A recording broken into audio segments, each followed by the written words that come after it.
Good day. Today we're going to do Genesis chapter 8.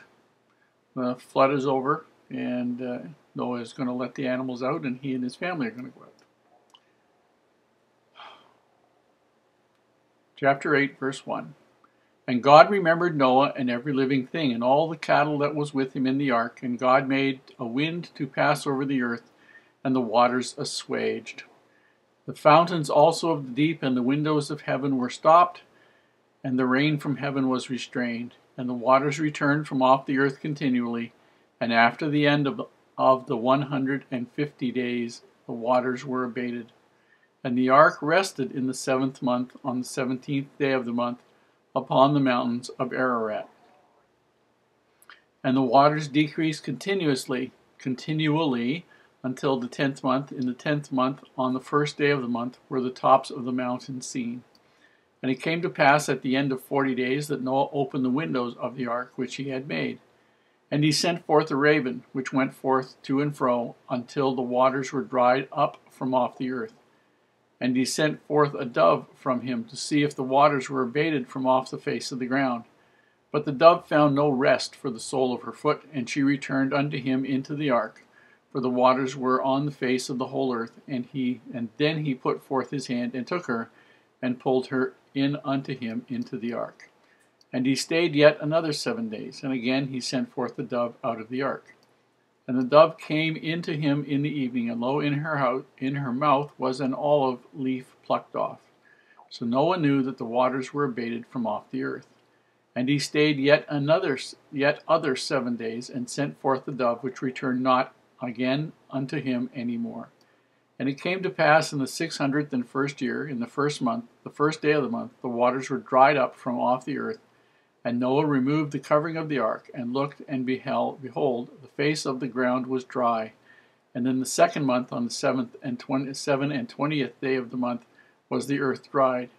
And God spake unto Noah, saying, Go forth of the ark, thou and thy wife and thy sons' wives with thee.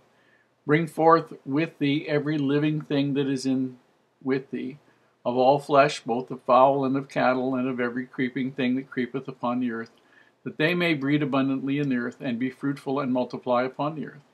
And Noah went forth, and his sons, and his wife, and his sons' wives with him. Every beast, every creeping thing, and every fowl, and whatsoever creepeth upon the earth after their kinds, went forth out of the ark. And Noah builded an altar unto the Lord, and took of every clean beast, and of every clean fowl, and offered burnt offerings on the altar. And the Lord smelled a sweet savor, and the Lord said in his heart, I will not again curse the ground any more for the man's sake.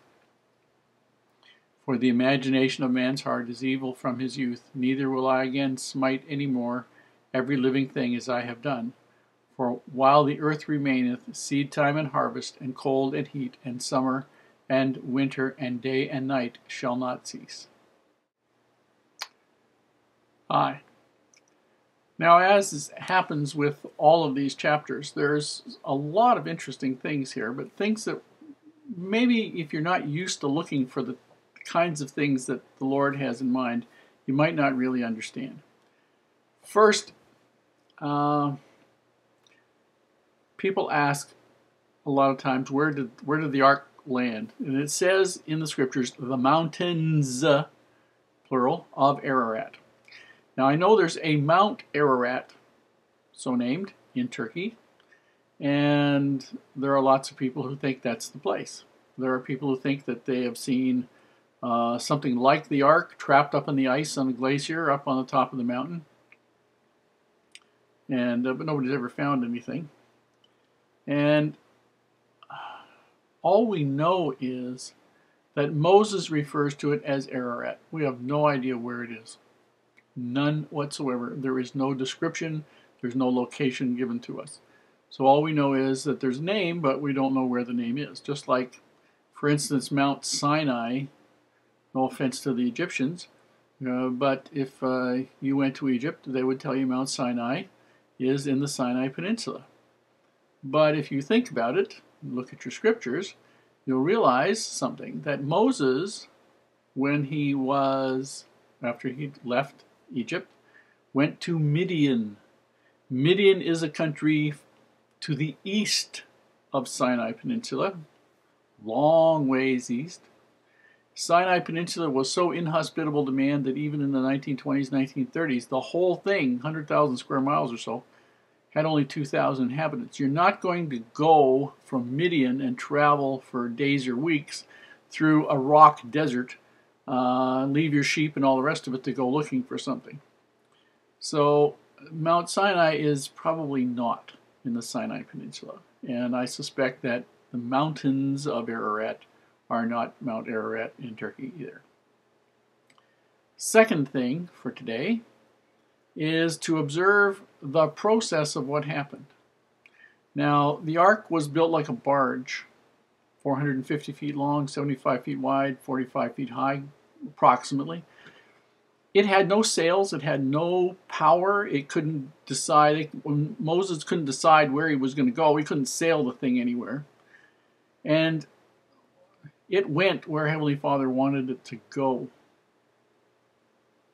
And that's the way our life is supposed to be. Every time we try and steer it, we usually wind up steering it someplace where it isn't going to be the best place to go. If we let Heavenly Father steer it where it should go, chances are, we'll probably come out okay. Usually because we interpret things wrong and we don't have the same vision Heavenly Father does. Now, last but not least, the ark comes to rest. Waters abate. That means the waters start to decrease. He lets out the raven. Raven vanishes. Lets out the dove. Dove can't find a place to land. Comes back. Week later, he lets out the dove again. The dove comes back with an olive leaf plucked off of a branch of an olive tree. And it says in the scriptures, and he knew. So at that particular point in time, God had made the waters go off the earth, and Noah knew that there was life there. The trees were budding, flowers, probably leaves growing, all kinds of things happening. What did Noah do? Did Noah decide, okay guys, time to run out, time to go do whatever we want, the flood's over, let's go? No, that isn't what he did. He waited on instructions from the Lord. Even though he knew that the land was dry, even though he had been in the ark now for about a year, almost a year. And I'll tell you, I am quite sure that they wanted to get out. What did they do? They waited for instruction from the Lord. In our lives, this humongous, huge, fabulous lesson about the ark tells us something. There are going to be huge storms in our lives. They could be emotional storms. They could be financial storms. They could be political storms. They could be all kinds of storms. We're all going to face them.